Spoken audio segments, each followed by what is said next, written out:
மழை வெள்ளம், மக்கள் கஷ்டம், திருப்பூரில் 3 பேர் படுகொலை, நெல்லையில் சிறுவன் கொலை, குடிநீரில் கழிவுநீர் கலந்ததன் 3 உயிர்கள் பறிபோனது, அதானி விவகாரம் என தமிழகத்தில் பல்வேறு சம்பவங்கள் நடந்து கொண்டிருக்கின்றன. ஆனால் தமிழக ஊடகங்களில் ஆதவ் அர்ஜுனா என்ற பெயர் சமீபத்திய ட்ரெண்டிங் டாபிக்காக மாறிவிட்டது. பிரசாந்த் கிஷோருடன் தேர்தல் வியூக நிபுணராக பணியாற்றி பின்னர் வாய்ஸ் ஆஃப் காமன்ஸ் என்ற நிறுவனத்தை உருவாக்கி செயல்படுத்தி வருகிறார். இதனையடுத்து விடுதலை சிறுத்தைகள் கட்சியில் சேர்ந்து நேரடி அரசியலில் ஈடுபட்டார்.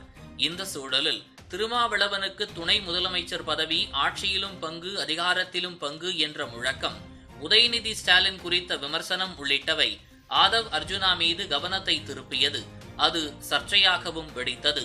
இவை எல்லாவற்றுக்கும் மேலாக அம்பேத்கர் தொடர்பான புத்தகம் ஒன்றை தனது நிறுவனத்தின் மூலம் உருவாக்கி அதை பிரம்மாண்ட விழா மூலம் வெளியிட திட்டமிட்டார். அதில் தமிழக வெற்றிக் கழக தலைவர் விஜய் பங்கேற்பு, விடுதலை சிறுத்தைகள் கட்சித் தலைவர் திருமாவளவன் புறக்கணிப்பு என 2 விஷயங்கள் பேசுபொருளாக மாறின. அடுத்தடுத்த நிகழ்வுகள் திருமாவளவனுக்கு நெருக்கடியாக மாற உட்கட்சி பூசல் விஸ்வரூபம் எடுக்க ஆதவ் அர்ஜுனாவை கட்சியிலிருந்து 6 மாதங்கள் சஸ்பெண்ட் செய்துள்ளார். ஆனால் அதன் பிறகும் ஆதவ் அர்ஜுனாவின் குரல் ஓயவில்லை. புதிய ஜனநாயகம் உருவாக்குவோம் என்று முழங்கி மும்முரமாக செயல்பட்டு வருகிறார். இந்நிலையில் தனியார் செய்தி தொலைக்காட்சி ஒன்றிற்கு பேட்டியளித்த ஆதவ் அர்ஜுனா, திருமாவளவனுக்கு அழுத்தங்கள் வந்து ஜனநாயக ரீதியில் செயல்பட முடியாத நிலைக்கு தள்ளப்பட்டதால் தான் மேடையில் நான் அவ்வாறு பேசினேன். 24 நிமிடங்கள் பேசியதற்கு எந்தவித பேப்பரும் கிடையாது.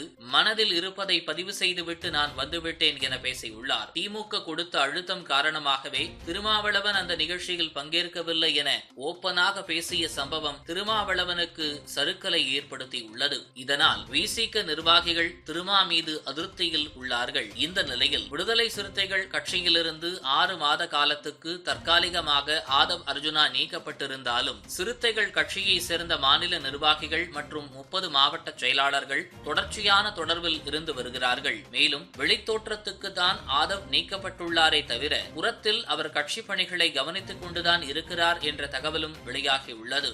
ஆதவை முற்றிலுமாக நீக்கினால் விடுதலை சிறுத்தைக்கு தான் இழப்பே தவிர ஆதவுக்கு இல்லை.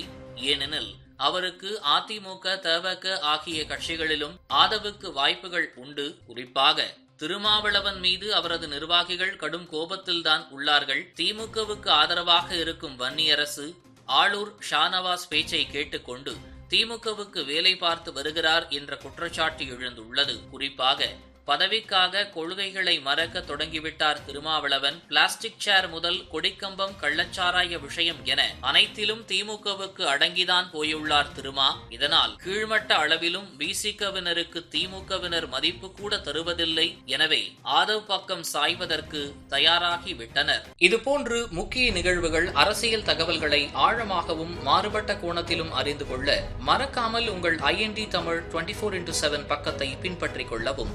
உங்கள் ஒவ்வொரு ஆதரவும் இதுபோன்று பல நிகழ்வுகளின் பின்னணியை அறிய உதவும்.